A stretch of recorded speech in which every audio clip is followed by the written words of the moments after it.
একসময় নন্টা এবং ফন্টা একটি ছোট গ্রামে থাকতেন। তারা ছিলেন অপূর্ণ বন্ধু, যারা সাধারণ কাজে সময় কাটাত, কিন্তু সব সময় অদ্ভুত অভিজ্ঞানের জন্য ক্ষুধা ছিল। একদিন একটি মহৎ মহারাজা তাদের গ্রামে এসে উপস্থিত হয়েছিলেন। গ্রামের লোকরা মহারাজাকে অভিনন্দন জানাচ্ছিল। মহারাজা নন্টা এবং ফন্টা এবং তাদের অদ্ভুত বন্ধুত্বকে পছন্দ করেছিলেন, কিন্তু তাদের জন্য একটি নির্দিষ্ট কাজ ছিল। মহারাজা নন্টা ও ফন্টার কাছে এসে বললেন, আমি জানি তোমরা দুইটি অদ্ভুত ক্ষমতা অবলম্বন করছ। আমার একটি কাজ আছে, তোমরা এটি করতে পারবে? তাদের সঙ্গে উত্তর দিয়ে বললেন, হ্যাঁ মহারাজা, আমরা যে কোন কাজে সমর্থ হতে পারি। তাদের সঙ্গে উত্তর দিয়ে বললেন, হ্যাঁ মহারাজা, আমরা যে কোন কাজে সমর্থ হতে পারি। মহারাজা বোঝাতে বললেন, ভালো, তাই হোক। আমি চাই তোমরা এই গ্রামের সবচেয়ে অদ্ভুত বস্তুটি খুঁজে বের করো।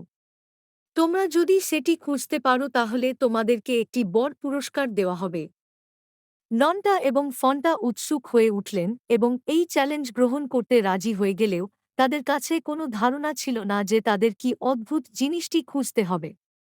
তবে তাদের অব্যক্তিত্বের সাফল্য প্রাপ্ত করার জন্য তারা দৃঢ়ভাবে নির্ধারিত ছিলেন। তাদের প্রথম গন্তব্য ছিল গ্রামবাসীদের বাড়ি। তারা বিভিন্ন বাড়ি পরিদর্শন করে তাদের অদ্ভুত কিছু আশা করতে থাকলেও তাদের অনুসন্ধান কোনো ফলাফল দেয়নি। অবাক তারা আকাশে যাওয়ার চিন্তা করলে দেখতে পায় একটি অদ্ভুত জিনিস আসছে। তারা উড়ানো হাঁটু নেয়ার চেষ্টা করতে হয়। আকাশ দেখতে গিয়ে তারা আকাশ থেকে এসে যাচ্ছে একটি অদ্ভুত জিনিস দেখতে পান। আশ্চর্যে উড়ে তাদের প্রতি আসছিল একটি চমকপ্রদ আকাশগঙ্গা। উৎসাহে কাঁপতে তারা দেখতে পায় সেটি ছিল আকাশ থেকে এসে একটি ব্রিলিয়ান্টভাবে উজ্জ্বল ধ্রুব। আশ্চর্যে তাদের দৌড়াতে হলে তারা মনে করতে পায় সেটি ছিল একটি অদ্ভুত পৃথিবীতে আসা একটি আকাশগঙ্গার অতিক্রমণ। তাদের লক্ষ্য সফল হলে নন্টা এবং ফন্টা মহারাজার কাছে ফিরে এসে চলে গেল এবং আকাশগঙ্গাকে অদ্ভুত জিনিস হিসেবে উপস্থাপন করলেন।